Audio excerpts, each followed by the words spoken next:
आज आहे ना सकाळी सकाळी गाणी लावून छान अशी सगळी कामं करून घेतली होती, कारण दुपारच्या टायमाला मला आईकडे जायचं होतं, कारण पितृपक्ष चालू झालाय तुम्हाला माहीतच आहे. तर माझ्या आजोबांची आज तिथी होती, तर मला वरती जेवायला जायचं होतं, त्यामुळे जेवण तर काहीच करायचं नव्हतं. छान अशी गाणी ऐकत कपड्यांच्या घड्या केल्या, बाकीची लादी पुसणे, कचरा काढणे किंवा बाकीची रियांची कामं आहेत ती सगळी करून घेतली.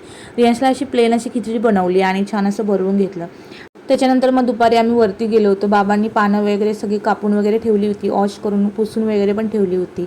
आणि आई पण छान अशी जेवण बनवत होती. आईने बाकी सगळं जेवण बनवून घेतलं होतं, फक्त पुऱ्या करायच्या बाकी होत्या.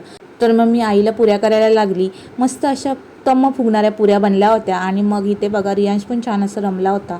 आणि तो काय करत होता माहिती आहे का, कपडे जे मी आणले होते त्याच्यासाठी, तर ते इकडे काढ तिकडे काढ असं त्याचं चालू होतं. म्हटलं तसंच राहू दे, कारण तो मग चिडचिड करेल. जेवण झाल्यावर बाबांनी छान असं केळीच्या पानावर सर्व प्रकारचं जे काही जेवण बनवलं होतं ते सगळं ठेवलं आणि बाहेर ठेवलं.